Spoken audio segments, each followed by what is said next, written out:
So a $24 move in the second half of the year in the December contract, that is almost unheard of. Hi, once again, everybody. Welcome back to the Comstock channel. I'm Marlin Bohling with you, and we're going to wrap up the week in today's podcast discussion here. I want to welcome aboard Eric Relph. He is with Comstock Investments. We'll analyze what took place on Friday, but that also happened to be, Eric, the first trading day of a new trading month. Now we're officially in November. Halloween looked kind of scary on the markets there. November, did it counter that or not? Well, not to the extent that we saw it to finish out last month, but it was at least positive for the equity markets and started out looking okay for the metals. You started to see some reactive trade, I think, to the weakness that we saw over the last couple of days. But the end result was that we faded from highs and did it rather quickly and ended up kind of a moot point by the end of the session. And so really no direction to start the month, at least for the first here, and election on Tuesday. So we'll see how the trade decides to decipher that. Before we start recording this episode today, you and I were just kind of chewing the fat, if you will, and we were talking about this corn market here. To me, it looks like a coil pattern, and you said you had actually mentioned that earlier too. So what does that mean for the future of this particular market on corn? Well, it's got to break out at some point. You know, we can only hope as ag professionals and former ag producers, whatever envelope you want to throw us in on a given day.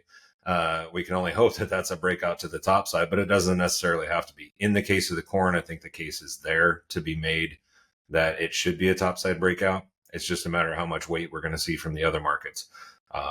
Soybeans have been rough. We all have heard the numbers, the potential numbers of Brazil coming out of Brazil for their soybean production for this season, astronomically high. And if that actually comes to fruition, that's going to be a constant undertow on the soybean market, which can then be an undertow on the corn market as well.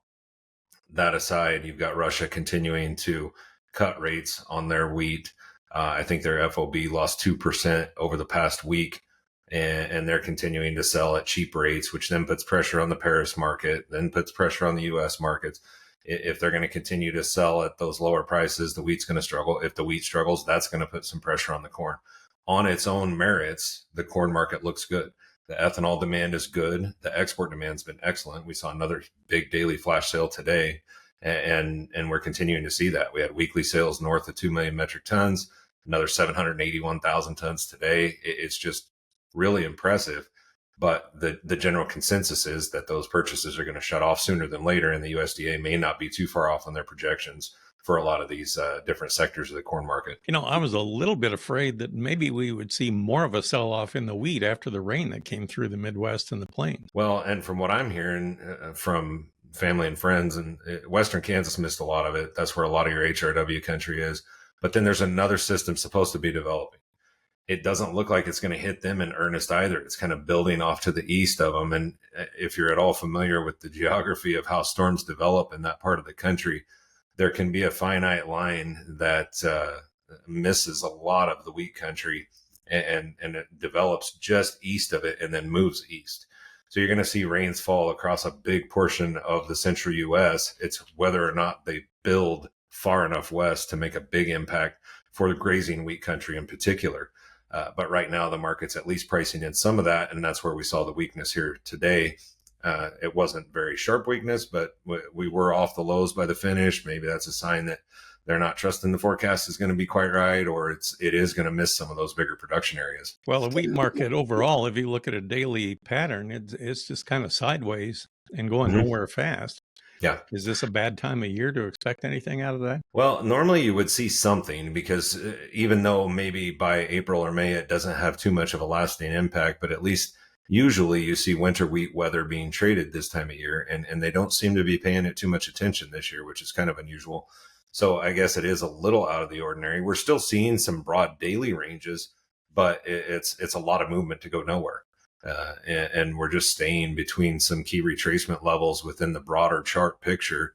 When you look at the move from August to October, you're just staying in a 38 to 62% retracement and just kind of channel trading. But again, ranging broadly within that channel. At the end of the day, it's still non-directional. Seasonally, isn't there a point on corn and soybeans where when you get far enough along in harvest and you get everything done and hauled to town, and if there is any free storage period, it kind of runs its course and whatever is going to be sold is sold and it's put under lock and key? Mhm. How far away are we from that? I mean, once you reach that point, then the market kind of has to bid up to pry it loose, doesn't it? Yeah, that's a fact, and a lot of times weather will make a big difference on that. And right now, we've not had the adverse weather in the northern Midwest, where a lot of the highest production ground is, and a lot of the biggest bushel stockpiles are. So when you look at Iowa, Illinois, southern Minnesota, eh, we haven't had the cold weather. We've not had to core bins and prep for winter yet.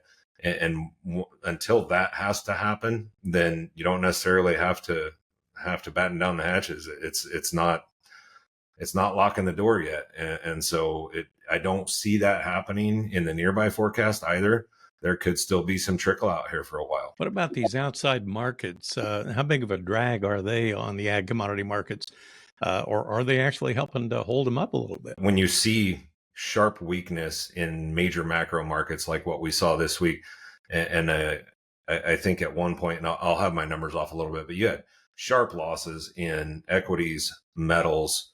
Bitcoin was down hard, and at the same time, when you see those kind of moves in those markets, you would think, oh well, the dollar's probably a lot higher, or you're seeing the bond market move a bunch, and those things weren't happening. It was just an exodus. That was 2 days ago, and we just saw a rush for the exit.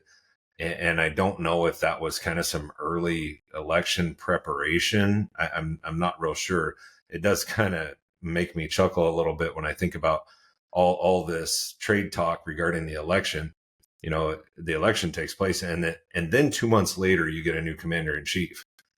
So whatever the market's going to do, it has 2 months to do it. It doesn't have to do it in the next 3 sessions, and I think sometimes that gets lost during this time of year because we put so much emphasis on the election itself and not actually when that person's going to take office. And so this could be kind of a slow play. And with the metals making new all-time highs very recently, the stock market doing the same, then you start to get bad tech earnings reports over the course of a couple-day period. The NASDAQ takes it on the chin, and the NASDAQ continues to make up more and more of the overall equity market. So when it gets beat down, it's like the Dow used to be in the old days. The Dow is less significant now because it's such a small composite, but you're seeing it in the NASDAQ and the S&P both right now after just making new all-time highs. They've got a long ways they could fall without doing any real long-term damage. Well, speaking of long-term damage, did we see that in the cattle market? Now, we did come back in most contracts here on Friday, but it seemed like over the past week, it really didn't help its cause, did it? No, it didn't. I'm going to pull this up real quick because I honestly haven't looked at what the weekly chart looked like after the 105 close, and I'd like to see it along with the viewers here today. So I'm gonna pull up those cattle charts, and I'm gonna flip it over to weekly because I think that's going to be really important here on some of these key contracts. Looking at the November feeder cattle first on the weekly chart, you did trade to a new high early in the week and then finish lower after a big bar down. However, the recovery today did keep it closing above last week's low. So it's not a reversal, but it isn't a very good look on the chart either. January feeders, I'm assuming, are going to be something similar. Yeah. Now that one, you did close below last week's low. Last week's low was 243.35. Today you close at 243.20. So that is going to be a reversal after trading higher early in the week and then finishing below last week's low. And I think we're going to see similar action in the December and February live cattle. Yeah, even more pronounced there. You can see sharply higher high, then finish below last week's low in the December. And then on the February, similar situation. You just didn't quite have the spike up early. You did make a new high before finishing sharply lower here. So not a good look for the live cattle. At the end of the day, the fundamentals are going to win. And right now, the numbers are still supportive for the cattle. And I think everybody knows it. The problem I have is you got too many people walking around with bulletproof vests on thinking this thing can't break. And that's right when it'll happen. And I can't emphasize that enough. When everybody's on the same side of the boat, it's going to sink. That's a good point. I imagine you're probably fielding all kinds of calls with people wondering All right. So how can I protect my bottom line now? We're at really lofty levels. I don't want to watch it all just slip away. Yeah. I imagine you probably have all kinds of different strategies for that. Yeah, we do. I mean, it depends on what a person's trying to achieve. You can do it outright put options. You can do it with LRP. You can do it with option spreads. You can do it with straight futures. There's tons of different ways to go about it and try to protect the bottom line. But it's difficult when we've seen deferred premiums like what we've had in recent months and basically all year up until the last month and a half. Um, and now there's no premium out there. You look at the deferred contracts and they're just in line with everything currently. But we have to keep in mind too, there's been a whole lot more years where we've been hoping for 150 than 250. And that's where we're at in the feeder cattle today. And there's been a whole lot of years where we've been hoping for $1.25, not $1.90. And that's where we're at today in the fed cattle. So it's all relative. It's just sometimes we lose sight of that. And the problem is that no matter what the fed cattle cash does, because you're at the mercy of the packers, the feeders are still bringing a huge premium. And the CME cash feeder cattle index was at 251 today. That'll probably drop off a little bit. The real time index from DB Auction and National Beef Wire was at 250 today. That's probably more in line with reality, but that's still huge premiums out there. Well, a little bit ago, you had your charts that you brought up on Mhm. cattle. Do that again on hogs if you can, because that is a market that has just been going wild here lately. It seems like it's no holds barred on hogs. What's going on? I can, I just don't know if I should. Um, so Wow. this is the December hog chart, and you made kind of the seasonal low back in the summer on the December contract. So that low was at 61.82 in December. And then you made a new high today again at 85.07. So a $24 move in the second half of the year in the December contract, that is almost unheard of. And what really starts to catch your attention if you do chart studies and maybe operate from a technical viewpoint sometimes, as we have to in what we do, you look at this chart and you have to say, okay, well, where's your point of breakout? Well, you had this kind of high over here in late July, and then we faded off pretty hard. So once you take that out, then that's what they would consider a point of breakout. So anything above 70.55, well, you look at where was 70.55, it was back here on August 22nd to 23rd. So from there, you leg up to this gap that we saw at the beginning of the week. I think that was on Tuesday's open. Yeah, Tuesday's open. You can gap here. If that ends up being a midway gap or a measuring gap, people will call it different things. But if that's what that turns out to be, it would project to $94 December hogs. I don't know if we have time to get to that kind of price level, or $92 December. I'm sorry, $94 February. So if it takes beyond the December contract time frame, then we would roll into the February. So there's still a potential of $8 in this market if that's kind of how we're going to measure this and what we're going to project to. Obviously, there's never a guarantee in this kind of stuff, but there's arguments to be made. So without some weakness, I would say next week and breaking back here and trading below that gap level, I would almost expect this thing to keep climbing. It's a little bit scary positive. We hear the term scary good. That's how I refer to that chart. But what is it? I mean, what prompted all this on the hogs anyway? Well, the cash was holding a really strong premium for forever. I mean, we thought, probably the cash is going to break, maybe not all the way, but the cash is going to break some. Maybe the futures rally a little more and they meet somewhere in the middle. That wasn't the case. The cash held steady and the futures just kept climbing and climbing and climbing and ultimately caught up to cash now. So now we're in line. So is the cash going to continue to move? Are the futures going to outpace cash for a little while? Because there is still time for that. But right now, I mean, now we're in November. That contract's only on the board for 6 more weeks. If we're going to do anything, we're going to do it really quickly. And if we're not, we're probably going to find out pretty quickly. So, what's the price of hogs doing in China? I haven't heard for a while. I haven't either, honestly, Marlin. I think I take so much of what I hear out of China with a grain of salt that if I have heard it, I haven't paid it much attention of late. So I apologize. Well, do you see any opportunities in outside markets right now that you've been watching? I know earlier this year There was a lot of talk about cocoa and coffee and things like that. Anything going on there? Yeah, so there's a couple of things that we've been trading quite a bit of: sugar, coffee, staying away from cocoa. That I think got a little too dangerous for too many people there for a while when they thought it couldn't make new all-time highs and then exceeded that by 50%. And I think that spooked a bunch of people away. But you've been seeing some range trading in some of those soft markets. There's been quite a bit of people trading those. The cattle, even though maybe on a day like today where you don't see a big change in the close, you're still getting broad ranges.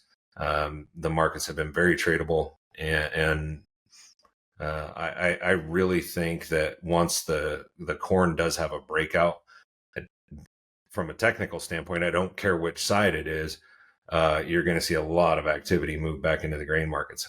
And maybe if we continue to have weakness in the equities as we head through the election and into the end of the year, you might see commodities become somewhat of a safe haven, particularly in the metals, where you could go make new all-time highs.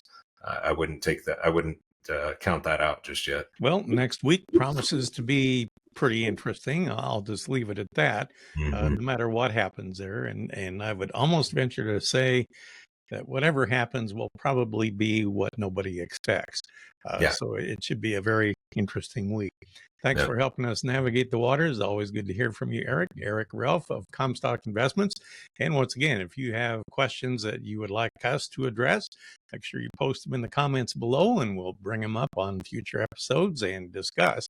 And also, I want to remind you to make sure you like these videos, subscribe to the videos by clicking the bell icon, and share these episodes with others as well.